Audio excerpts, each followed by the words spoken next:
In this video, I'm gonna react to your hot takes for chapter 11 and 65, and if you want to be included for the upcoming chapters, make sure to follow me on X. And before we get to the video, make sure to like this video, subscribe to my channel if you like daily One Piece content, because I'm sure you follow this channel. I'm here every day doing hints, leaks, chapter reviews, reading your hot takes, doing theories, everything. I'll do basically a video every day, and I'll make sure to pop up on your feed. And let's get into your hot takes. Rocks need to apologize to Mu for wasting Mu's time.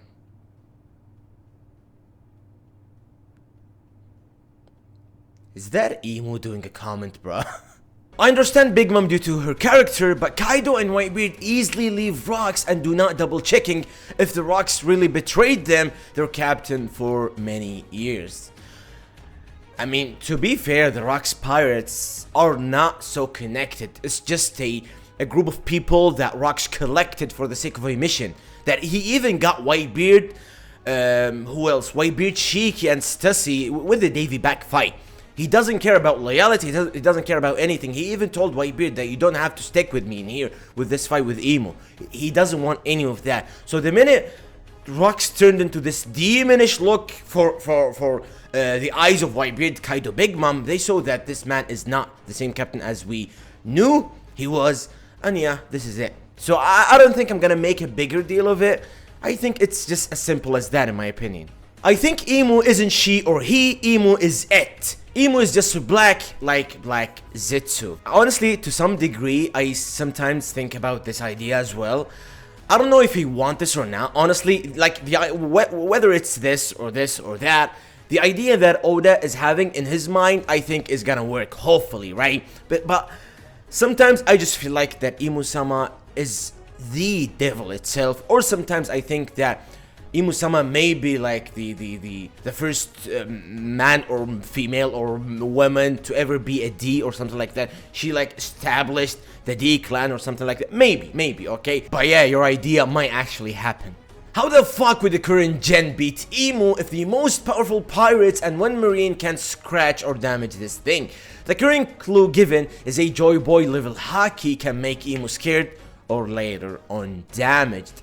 I think the idea on how to defeat Emu or to damage Emu, first of all, maybe that's not the real body of Emu, okay? So they were just trying to attack something that doesn't even exist, because Emu is technically in Meridian. Emu just transported, or like let's say for the sake of this argument, let's say it was a hologram, okay? So Emu wasn't like her body, or Emu's body wasn't technically there, so let's keep that in mind, okay? But let's say it was Emu-sama, like it was legit Emu-sama's body.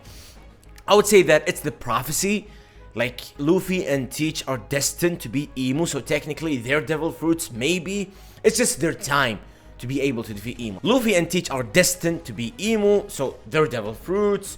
It's the perfect time. Like when even Roger said it when they arrived at Left Tail, he told Rayleigh that we came a bit early. So I think, yeah, the prophecy and Luffy and Teach are basically destined to be the ones to be Emu-sama, so they will be able to damage her, whether it's a devil fruit, whether it's a new power, I don't know, okay, but they're destined to be Emu-sama.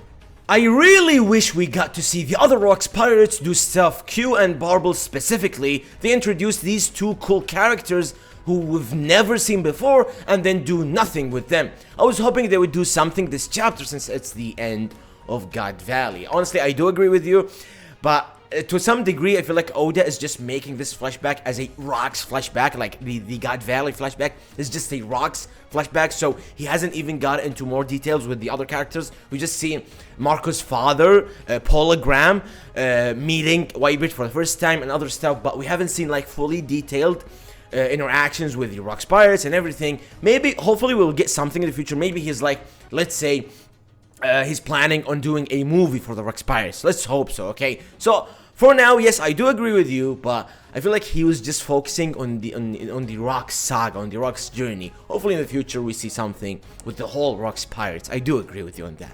God Valley incident is so rushed but epic. Okay, I'm never gonna say anything about the rushed term, okay? It's not.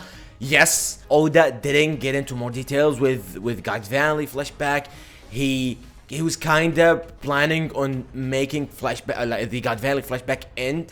I'm not gonna say as soon as possible, but for the shorter time, he wasn't trying to I'm not gonna say drag it, but he wasn't trying to make a lot of chapters out of it. I don't know why, but yes, I do agree, it wasn't rushed. I'm not gonna use this term, okay? But yeah, it was so epic. God Valley is so amazing in my opinion. I mean, not only in my opinion, I know everybody agrees with me on this. This whole flashback seems a bit underwhelming, but the writing is good. Okay, let's think for a second. Let's say we're now at a time before this flashback started. Just sit back and think about what you wanted, what you always wanted from this flashback. You wanted to see Roxy Zibik's character, right? You've seen it. You've seen him even like 18 years ago going to Marijua and Imu's flower room. You've seen the development of Rox's character, and you've seen him getting all these characters, all these people to make a crew for himself. That we even seen Rox himself before even making the Rox pirates.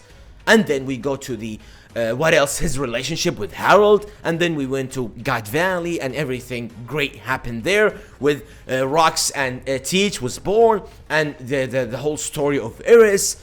Like everything we wanted to see, we basically saw it. Like even in God Valley itself, we've seen Emu, Roger, Garp, and all the great characters, and we've seen a lot of like, I'm not gonna say character development, but we've seen a lot of like mysterious stuff or some stuff that we always wanted to know or to see, and we've seen it. So maybe yes, maybe you think that it's a bit underwhelming because you thought it could be longer, or we've seen more detailed stuff, but like in general, when you think about it, when you sit back and think about the whole God Valley and the whole flashback, it was amazing in my opinion. I don't think it's end of Rox, because once we look back to the panel when Rox encountered Emu, he told Emu, I will come back right here. Means he's gonna go to Marijua again one day. So I think Rox may visit soon, as physically / as soul and Blackbeard, I hope. It's just like the Roger when he said, I'm not gonna die, my friend, right? He's dead. Okay, he's dead. We gotta just let it go, okay? But yeah, I do agree with as a soul in Blackbeard. Yes, he's gonna absolutely come back to Marijua as a soul in Blackbeard. But physically, no, Rox is dead. We just gotta let it go, okay? Dragon is the type of Navy soldier everyone wished Garp would be. He should never be hated again after this chapter. Truly the best Navy soldier in the whole story, and also one of the best characters in the story. Aside from the things that you said about Dragon, yes, he's absolutely one of the best. He's absolutely one of the MVPs of God Valley and everything. But can you like stop the Garp slander? Like, Dragon in here was impulsive. He was a kid. He was just doing whatever he was thinking at that time. He was scared. He was surprised with everything he saw in God Valley. He wasn't wise. He wasn't thinking of the consequences of whatever he was doing at that time. So, no. Like, Garp was helping the Marines, like, inside. And initially, like, he was trying to help the Marines in general. He was trying to make the Marines a better place. Like, the Marines have nothing to do with the world government. Like, even Garp and Sengoku said it. They never knew about the hunting game. They never knew about all the crazy stuff the world government do. Can we, like, stop and think for a second?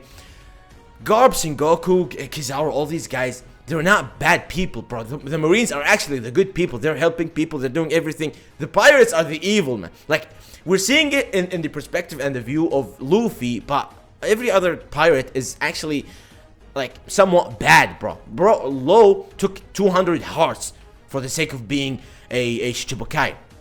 Like, Garp and all these characters, they're trying to help the Marines from the inside. And guess what? The Marines are actually good. They're helping civilians. They're helping good people. They care about this. Yes, the stuff that happened in God Valley, everyone was surprised, bro. Even Garp was so mad at this. He called Sengoku and was like, did you know about this crap I'm seeing in front of me right now? Like, he was surprised. So can you stop the Garp slander for a second and just think for a second, bro? Like, whatever Dragon did, yes, he's absolutely amazing. But he was impulsive. He didn't think of the consequences. He was just mad. He was a kid at that time. He's just simply improvising. He didn't think about it. He didn't think of the consequences of whatever he was doing at that time. So yeah, it's just a whole different story, bro. Like, you're talking about Garp, the man who's carrying the Marines, and you're talking about a random kid in the Navy. Just think for a second, and come on, just stop the Garp slander, please, okay? Spoiler culture wastes 2-3 days of conversation when we only see bits and pieces. The chapter read way differently from what the spoilers were describing. I mean, yeah, in general, yes, but at the end of the day, we're living at a time where spoiler culture is everywhere, right? I mean, as a guy who does hence spoilers and everything, yeah, I mean, I do get what you're saying, but at the end of the day, like, once the chapter drops, like the hype is still there. The hype is still insane, right? Especially when it's like a crazy chapter. It is still a hype when every time a chapter releases and everything. So yeah, I mean, honestly, like to a certain degree, the hints and leaks sometimes hype up the chapter even more. So I get what you're saying, but I mean, as a guy who does all this stuff, sometimes it just hypes up the chapter even more. Conqueror's Haki usage is the most important power. As Kaido said, Haki transcends all. Yes, I do absolutely agree. I mean, we've seen this fight with Roger, Garp versus Rox. None of them used a certain devil fruit. None of them used any devil fruit. And it was just Haki fight. And yes, it is absolutely the strongest or the most important power in One Piece. Like, unless you're facing a guy who has a better or stronger Haki than you, you're just cooked, okay? You have to have a stronger Haki than the man in front of you. So technically, if you're facing a guy who has a stronger or a bigger Haki, you just gotta have a devil fruit to just add a cheat code into this fight, right? But like when it comes to Haki, yes, it is the most important and the biggest, strongest power in One Piece. And I guess that's it, guys. These are your hot takes for this week's chapter. And in the comments what you guys think about the hot takes. And if you have a hot take, just write it in the comments and I'll make sure to read it and I'll reply to you, okay? I guess that's it, guys. Thank you for watching. Like, do all that stuff. Mwah.